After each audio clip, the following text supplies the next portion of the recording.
한 번 더 크게 영광의 박수 하십시다. 아멘, 아멘, 아멘. 할렐루야, 할렐루야. 피아노 연주가 너무 좋고 탬버린 소리도 흥에 겹고 또 힘있고 믿음으로 가득한 찬양이 하늘문을 여는 줄로 믿습니다. 종료주일 아침이죠. 십자가 붙들고 함께 인사하겠습니다. 십자가를 사랑합시다. 십자가를 묵상합시다. 십자가로 승리합시다. 네, 아멘, 아멘, 아멘. 그래요, 여러분. 오늘은 종려주일 아침입니다. 겉옷을 기류에 펴며 종려나무 가지를 흔들며 다윗의 자손 예수 왕으로 오시는 겸손의 왕 예수를 환영하며 영접했던, 오늘도 저와 여러분이 그 마음 그대로 겸손의 왕, 구원의 왕으로 오시는 예수님을 환영하며 영접해드리는 예배가 될 수 있기를 바라요. 아멘. 특별히 여러분 아시죠?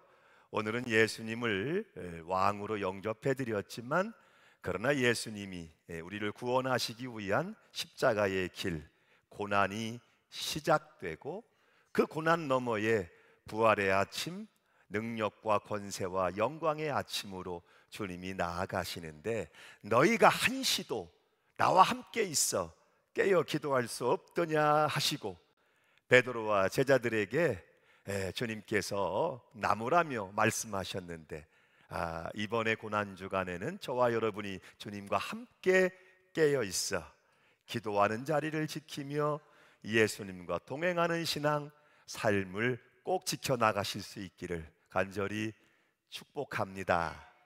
아멘. 내일부터 새벽기도 다 나오시라는 얘기예요. 아멘. 한 남자가 하나님 앞에 나와 이렇게 기도했어요. 하나님, 제가 평생 동안 신실한 믿음으로 산 것을 하나님 아시죠?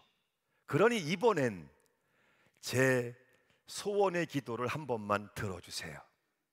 그래, 내 기도 제목이 뭐냐? 잠시 고민에 잠겼던 이 남자가 이렇게 구했어요. 하나님, 여기서부터 하와이까지 쭉 다리를 놔주세요. 그러면 제가 언제든지 휴가를 다녀올 수 있고 마음껏 쉴 수 있을 것 같아요. 그 소리에 하나님이 기겁을 하시면서, 뭐라? 하와이까지 다리를 놓아달라고? 넌 어떻게 이렇게 이기적인 기도를 할 수가 있냐? 당장 환경 파괴가 시작될 거다.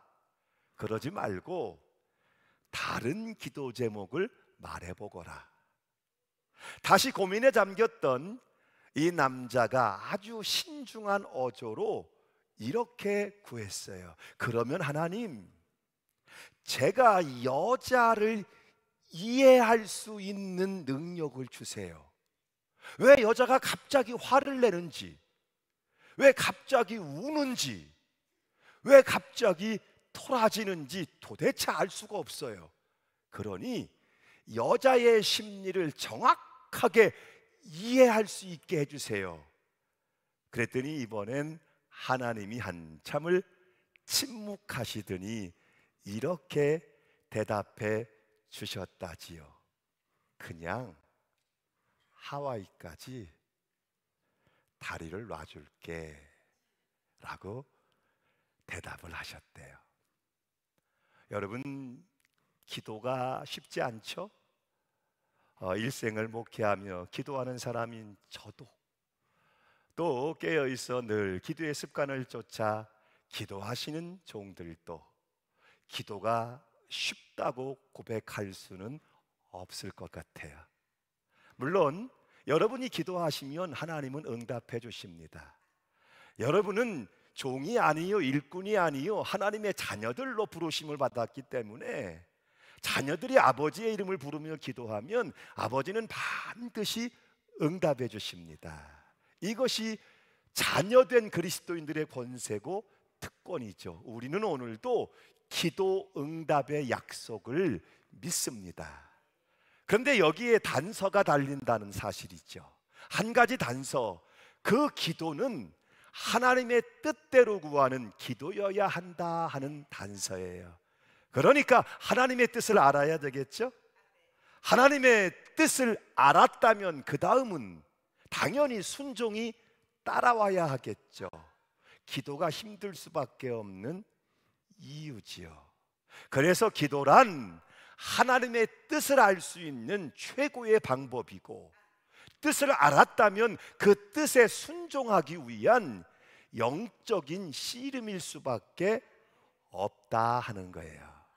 오늘 주님은 바리새인들의 기도 생활을 예로 들어서 이 문제에 대한 분명한 말씀을 주고 계신 거예요. 5절의 말씀이죠. 시작되는 5절 함께 읽겠습니다. 시작. 또 너희는 기도할 때에 외식하는 자와 같이 하지 말라. 그들은 사람에게 보이려고 회당과 큰 거리 어귀에 서서 기도하기를 좋아하느니라. 내가 진실로 너희에게 이르노니 그들은 자기 상을 이미 받았느니라. 또 너희는 기도할 때에, 여러분은 기도할 때에 외식하는 자와 같이 하지 마십시오. 오늘 이 주님의 말씀을 들으면서 우리가 분명하게 기억해야 할 것이 있어요. 지금 예수님은 회당에 모여서 기도하거나 혹은 서서 기도하는 기도의 자세에 대해서 비판하고 계신 것이 아니에요. 오히려 주님은 주의 이름으로 모이고 성회로 모이고 마음을 같이하여 기도하는 것을 기뻐하신다는 사실이죠. 문제는 유대인들의 선생이라 하는 바리새인들과 서기관들이 기도 생활이 가짜라는 데 있어요. 그 기도의 동기와 목적이 사람에게 보이려고 하는 외식, 연기였다는 사실이죠.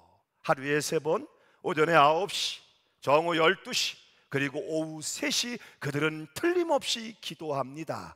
회당에 나오는 날은 사람들의 눈에 잘 띄는 가장 맨 앞자리에 나와서 기도하기를 좋아했고, 회당에 나올 수 없을 때에는 사람들이 많이 오고 가는 큰 길 어귀에 서서 큰 소리로 기도하기를 좋아했습니다. 왜냐하면 사람들이 그가 기도하는 모습을 볼 수 있도록, 들을 수 있도록, 그가 얼마나 기도하는 사람인지, 열심히 하는 사람인지, 그 신앙이 신실한 사람인지를 보여주기를 원했기 때문이죠.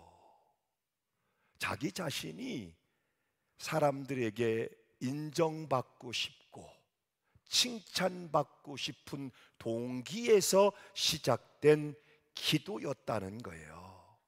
사람에게 보이려고 하는 기도와 하나님이 받으시는 기도에 대한 분명한 예를 여러분 누가복음 18장에서 우리는 만나볼 수 있죠. 2사람이 성전에 기도하려고 올라갔어요.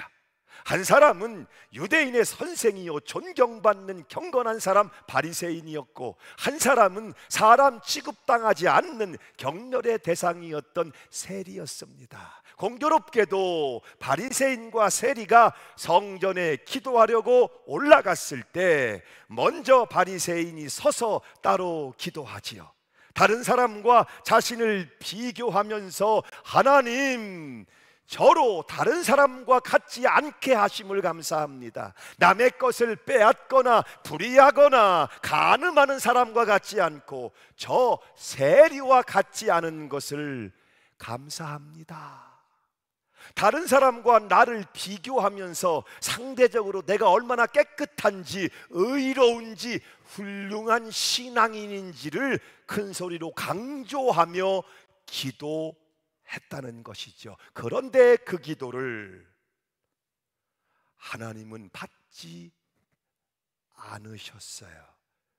왜냐하면 그 기도의 방향이 근본적으로 잘못되었기 때문이죠. 기도는 누가 뭐라 해도 하나님을 상대하는 거예요. 기도는 하나님께 하는 거예요. 자기 자신도 아니고 다른 누구도 아니죠. 오직 하나님 앞에 나가는 거예요. 그런데 바리새인의 기도는 하나님을 향한 기도가 아니었다는 거예요. 자신을 드러내는, 다른 사람들에게 보여주는, 그래서 자기 자신이 썩 괜찮은 신앙인임을 나타내고 싶었던, 인정받고 싶었던 기도였다는 것이죠. 그래서 하나님은 그의 기도를 듣지 않으셨어요. 왜? 자기 상을 이미 받았기 때문에. 그 기도의 목적이 사람에게 인정받고 칭찬받는 것이었다면 이미 그것을 그는 받았기 때문이지요.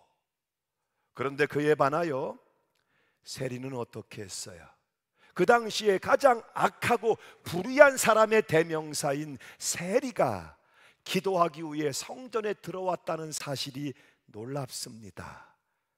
그 세리가 성전에 들어와 기도할 때 마음이 어땠는지 누가복음 18장의 13절을 보면 이렇게 알려주고 있어요. 감히 눈을 들어 하늘을 쳐다보지도 못하고 다만 가슴을 치며 하나님이여 나를 불쌍히 여기소서, 나는 죄인입니다 라고 고백합니다. 세리는 하나님 앞에 차마 가까이 나아가지도 못하고 성전 뒷문 앞에 서서 죄님을 고백합니다. 가슴을 치며 지금 하나님의 자비를 받지 못하면 어찌할 바를 몰라 가슴이 터져 죽을 것 같다는 표현이지요. 가슴을 치며 울며 애통하는 세리의 기도의 결과가 어떠했을까요?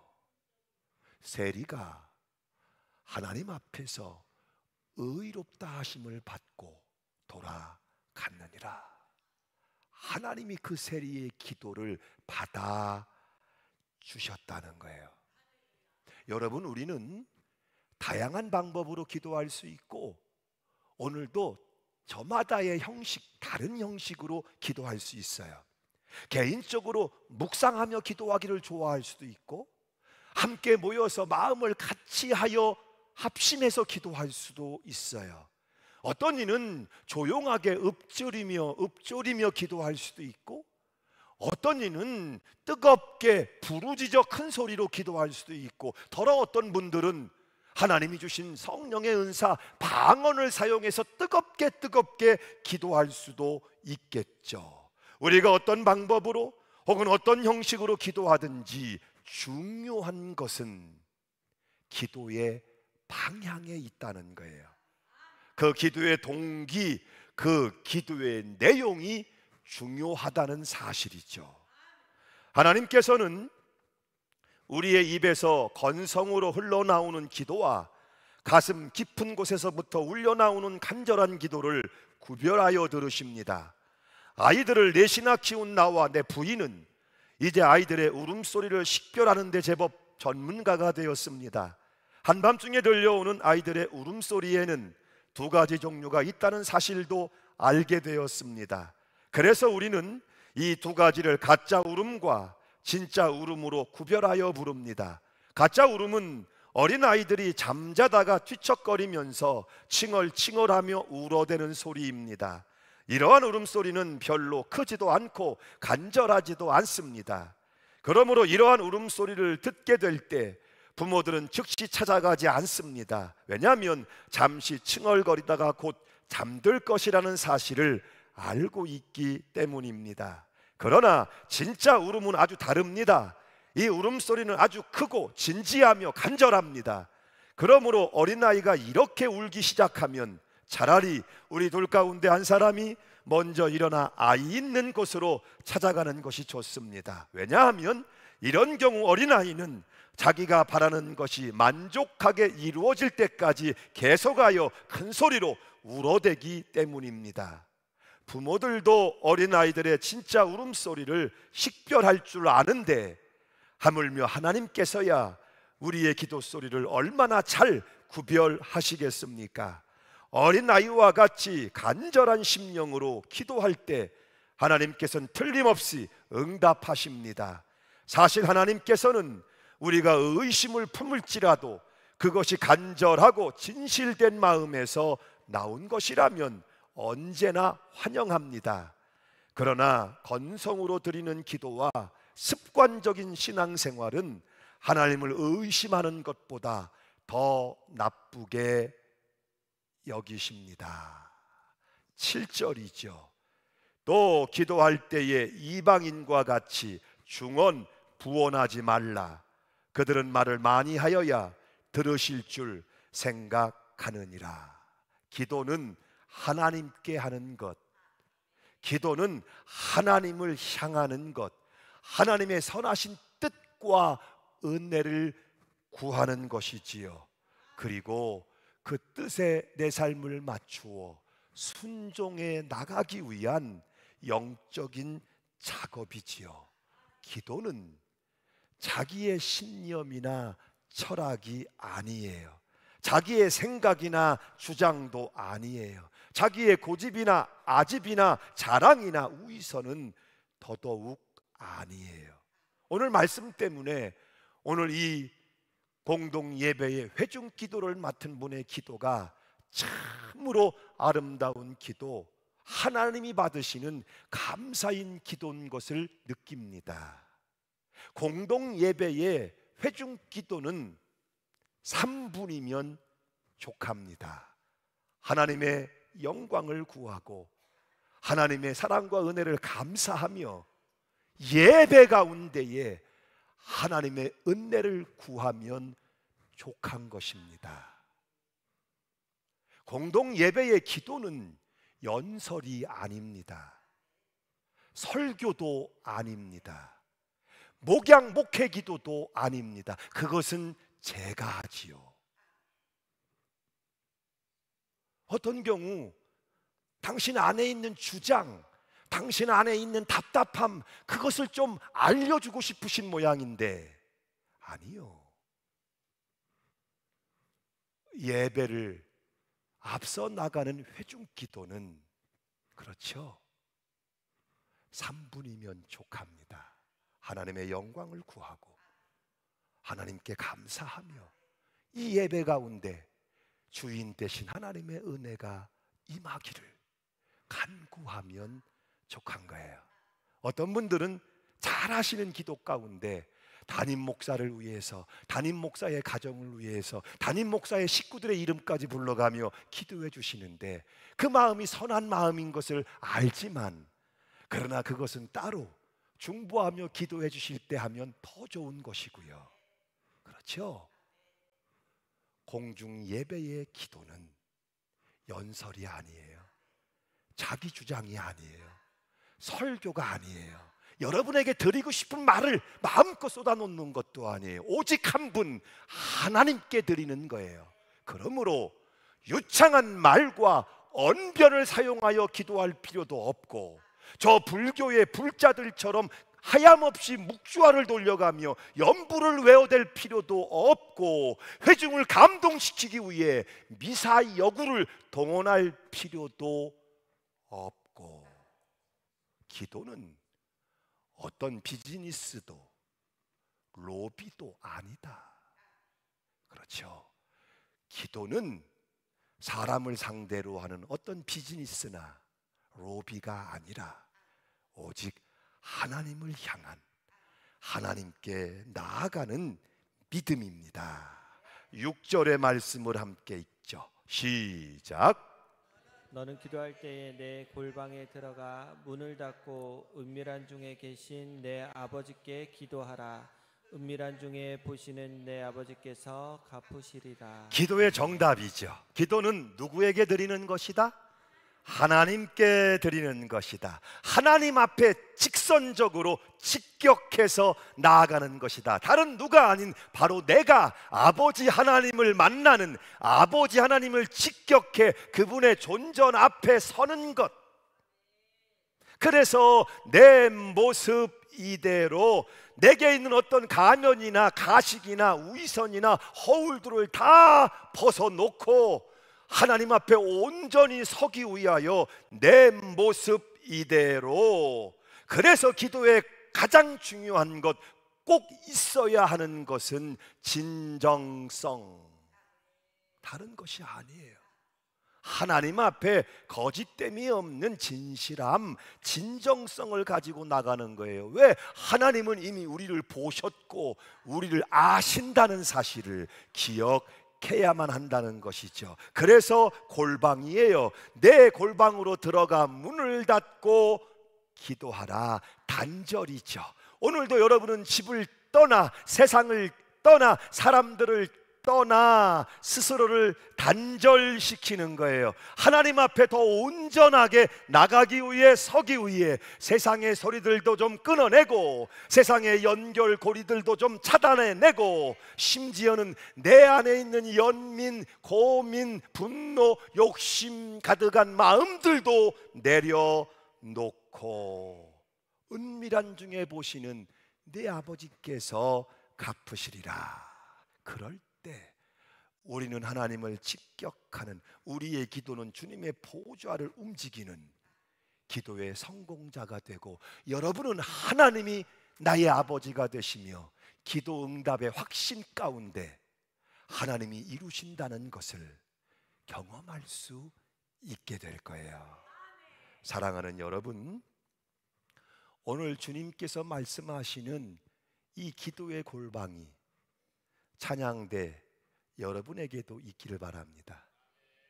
기도의 골방이 있어서 여러분들이 그 기도의 골방에 들어가 기도라는 치열한 영적 씨름을 싸울 수 있기를 바랍니다. 하나님이 여러분의 기도를 들으실 수 있도록, 하나님이 여러분의 그 간절함을 받으실 수 있도록 기도라는 영적인 작업 혹은 영적인 씨름이 응답으로 임하심을 경험할 수 있기를 바랍니다.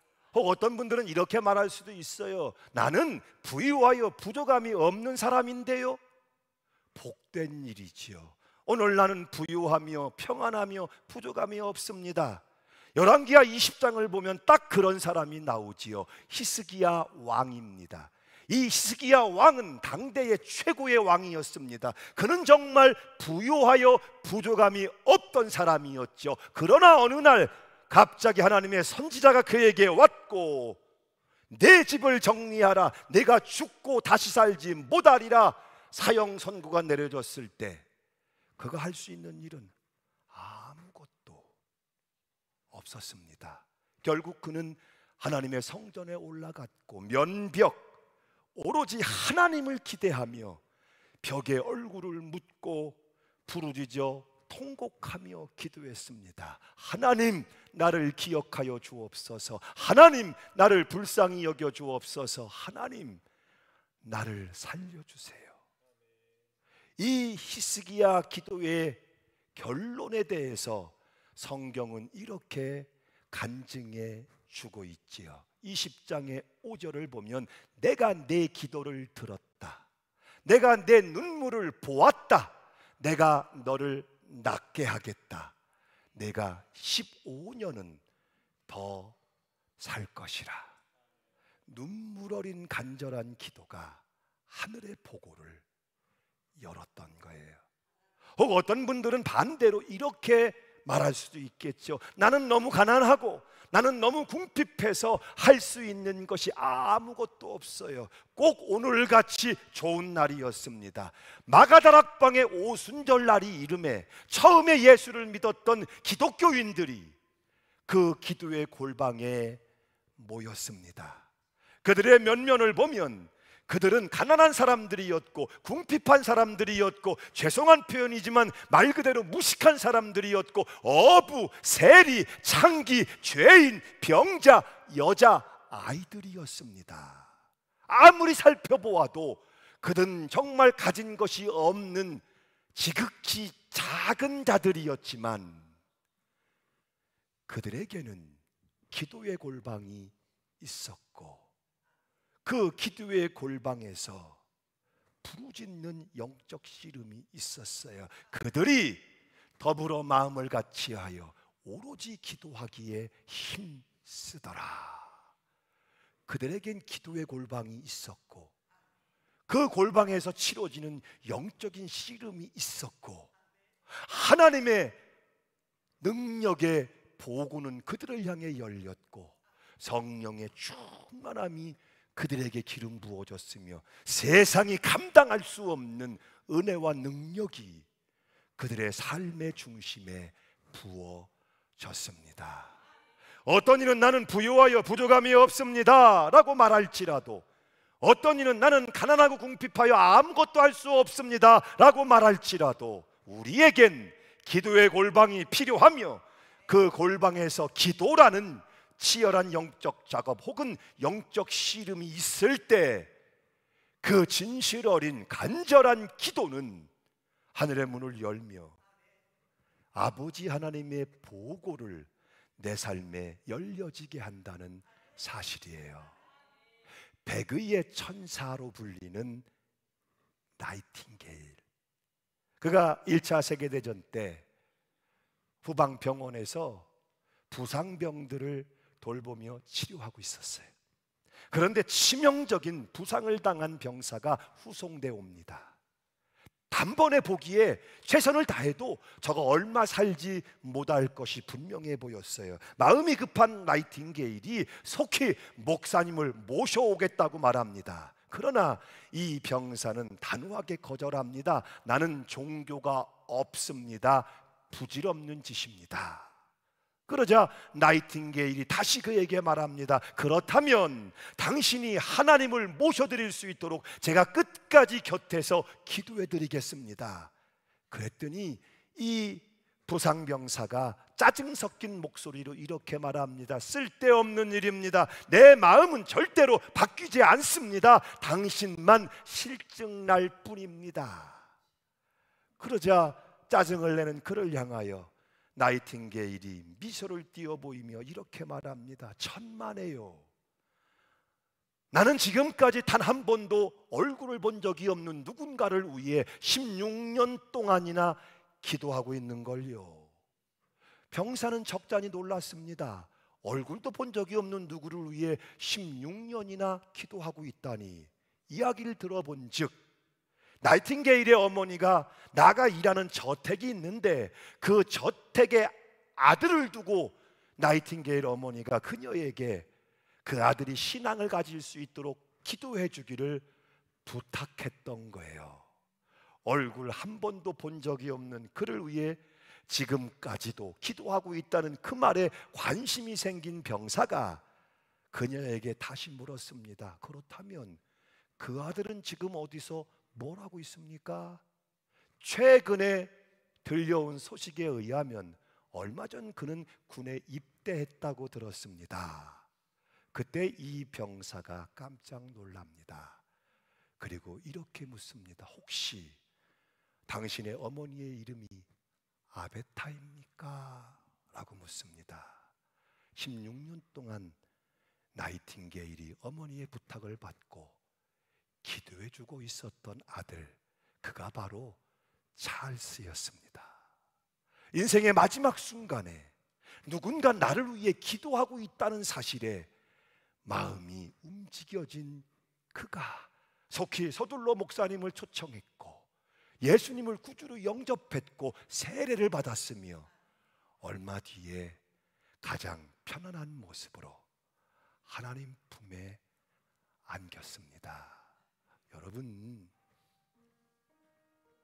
하나님의 섭리하심이 너무나 신비롭고 놀랍지 않습니까? 내가 포기하지만 않는다면 하나님은 그 누군가를 구원하기 위해 나를 얼마든지 사용하신다는 사실 말이에요. 그러므로 여러분, 기도를 놓지 마세요. 말씀을 놓지 마세요. 영혼 구원 전도지요. 전도를 끝까지 놓지 마세요. 지난 금요일 저녁에 제가 잠깐 말씀드렸습니다만 때때로 생각해보면 얼마나 애틋하고 혹은 안쓰럽고 혹은 안타깝고 눈물이 나는 이름입니까? 나의 가족, 나의 사랑하는 아내, 남편, 그렇게 늙어진 아버지, 어머니, 내 형제들, 누구와 바꿀 수 없는 나의 사랑하는 자녀들. 정말 조금만 깊이 생각해보면 눈물 날 만큼 아름답고 소중한 이름들이죠. 여러분은 그들을 사랑하시지요. 여러분이 그들을 사랑할 때 그 사랑의 최선이 어쩌면 기도의 골방에 들어가는 것은 아니겠습니까? 그 애틋하기도 하며 안쓰럽기도 하며 안타깝기도 한 그를 내가 지킬 수 없고 내가 도울 수 없고 내가 구원하며 축복할 수 없다는 사실을 알기 때문에 하나님 앞에 기도의 골방에 엎드려 그 이름을 위하여 하나님이 지키시고 하나님이 도우시고 하나님이 그를 구원하시며 축복하시는 은혜와 긍휼을 그의 머리 위에 부으실 수 있도록 그 애틋하고 안쓰러운 이름을 사랑하는 최선의 방법이 기도의 골방이 있고 그 기도의 골방에 들어가는 것, 하나님이 그를 은혜로 축복으로 머리 위에 부으시도록. 할렐루야.